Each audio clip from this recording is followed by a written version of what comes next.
पैगंबर ने अपने बाद अबू बकर सिद्दीक का नाम लेकर इशारतन बता दिया, मुझ मोहम्मद के बाद नबी पैदा नहीं होगा, मुझ मोहम्मद के बाद उम्मत की रहनुमाई अबू बकर सिद्दीक करेगा। अगर आपका ज़ौक़ ताज़ा, तवज्जो मेरी तरफ हो, मैं अपने ज़ौक़ में नबुव्वत के फरमान की वजाहत अपने अल्फाज में यूं करना चाहूँगा।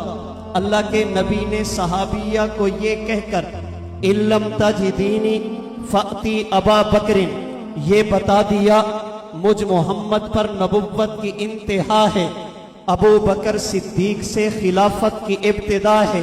मुझ मोहम्मद के बाद नबुव्वत नहीं, मुझ मोहम्मद के बाद खिलाफत होगी।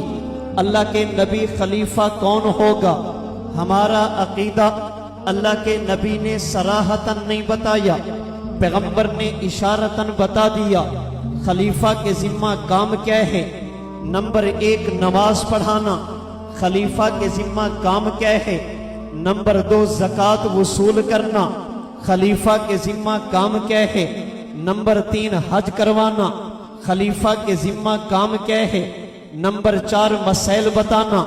अल्लाह के नबी आप मस्जिद में जा नहीं सकते, नमाज कौन पढ़ेगा? फरमाए मुरू अबा बकरिन फलयुसल्ली बिन नासी, अबू बकर से कहो नमाज पढ़ा दे। कबीला बनु मुस्तलक ने पूछा, हुजूर ज़कात आपको देते हैं, आपके बाद ज़कात किसको देंगे? फरमाया अबू बकर को। सन 9 हिजरी में सहाबा हज के लिए जाने लगे।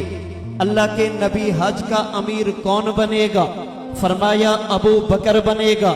सहाबिया ने पूछा, हुजूर आपके बाद मसले कौन बताएगा?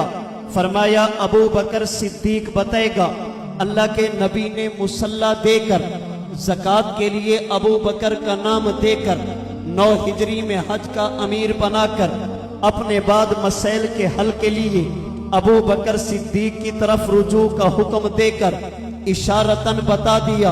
अल्लाह ने मुझ मोहम्मद पर नबुव्वत की इंतहा कर दी, अबू बकर सिद्दीक से खिलाफत की इब्तिदा कर दी। अल्लाह के नबी ने ये 4 अहम जिम्मेदारियां अबू बकर सिद्दीक के जिम्मा लगाकर गोया के बता दिया। दुनिया वालों, जैसे खुदा ने मुझ मोहम्मद को अंबिया का इमाम बनाया, अबू बकर सिद्दीक को सहाबा का इमाम बनाया, जैसे खुदा ने मुझ मोहम्मद को तमाम अंबिया का सरदार बनाया, अबू बकर सिद्दीक को खुदा ने तमाम सहाबा का सरदार बनाया। वो दरवेश दरबार शाह रसूला, वो तस्वीर ईकान सिद्दीक अकबर, रिसालत की राहों का मासूम साथी, मोहम्मद का अरमान सिद्दीक अकबर, गुलिस्तान आका ने सैंचा है दी का, बहारे गुलिस्तान सिद्दीक अकबर। मोहम्मद है सुल्तान सब अंबिया के, सहाबा के सुल्तान सिद्दीक अकबर।